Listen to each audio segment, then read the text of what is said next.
Suite et fin du 64 minutes. Dans un instant, l'essentiel de l'émission, mais d'abord le rappel des titres ce vendredi. La police fédérale belge est intervenue pour déjouer un probable attentat terroriste qui aurait visé des policiers. 2 présumés terroristes ont été tués à Verviers, dans l'est de la Belgique. Dans les heures qui ont suivi, de nombreuses arrestations aussi en France et en Allemagne dans les milieux d'islamistes radicaux. Le secrétaire d'État américain John Kerry a rendu hommage aujourd'hui à Paris aux victimes des tueries de Charlie Hebdo et de l'épicerie cachère de la Porte de Vincennes. Une manière de rattraper l'absence des plus hautes autorités américaines lors de la grande marche républicaine de dimanche à Paris. Et puis ce soir, le président Obama promet d'aider la France pour que justice soit faite. Les organisations de défense des droits de l'homme se mobilisent pour défendre un blogueur saoudien, Raif Badawi, condamné à 10 ans de prison et 1000 coups de fouet pour injure à l'islam. Il avait créé un site internet pour débattre, entre autres, de la place de la religion dans la société. Et puis on l'a appris tout à l'heure au Niger, à Zinder, la 2e ville du pays. Le centre culturel français a été incendié ce vendredi par des manifestants après la publication d'une caricature de Mahomet en une du dernier numéro de Charlie Hebdo.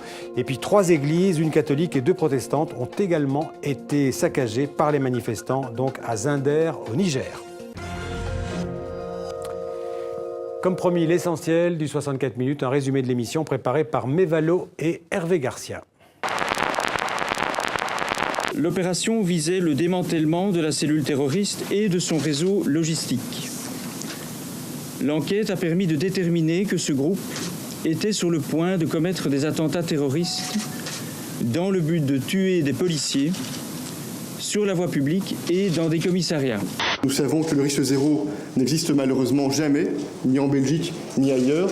J'en appelle aussi à la sérénité, tout en disant qu'il faut souligner la force d'intervention de nos effectifs policiers. Les vraies questions qu'il faut se poser, c'est comment un enfant de notre société, qui a grandi ici, qui a été éduqué ici, se retrouve finalement un peu en forme d'apatride. Il rejette cette société, il rejette même sa propre communauté déjà à la base. Cette mosquée dont on parle dans le reportage est très symbolique parce que c'est une ancienne usine désaffectée que les musulmans ont restaurée. Le projet s'est installé, une mosquée bien sûr, mais aussi un café internet, une bibliothèque, une salle de fête ouverte pour tout le monde. C'est vraiment symbolique de cette jeune génération de musulmans de Belgique, mais de France, qui réfléchissent à ce que doit être l'islam de demain. Pardon pour cette impertinence. N'est-ce pas là aussi l'esprit Charlie? Clause de conscience et devoir républicain oblige.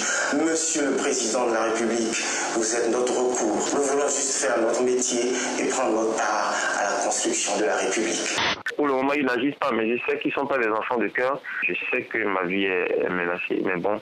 Raif Badawi est un prisonnier d'opinion pour Amnesty International. Depuis 2012, nous demandons qu'il soit libéré. Et bien sûr, depuis que sa sentence est connue, qu'il ne subisse surtout pas les coups de fouet qui sont de la torture.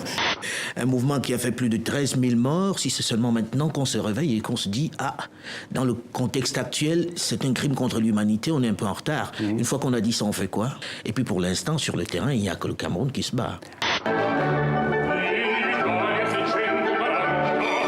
Avec que Don Giovanni, c'est plus vraiment le séducteur invétéré, mais c'est carrément le malade qui souffre d'une pathologie, l'addiction sexuelle. Aucune nation ne sait mieux que la France que la liberté a un prix.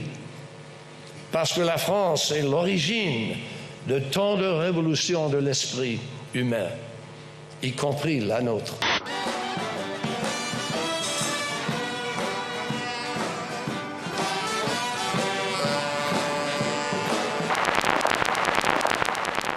Une image des funérailles de Charb. Voilà, fin de ce 64 minutes. Restez avec nous sur TV5 Monde. Je vous dis à demain avec toute l'équipe pour un nouveau 64 minutes sur la chaîne francophone mondiale. Merci.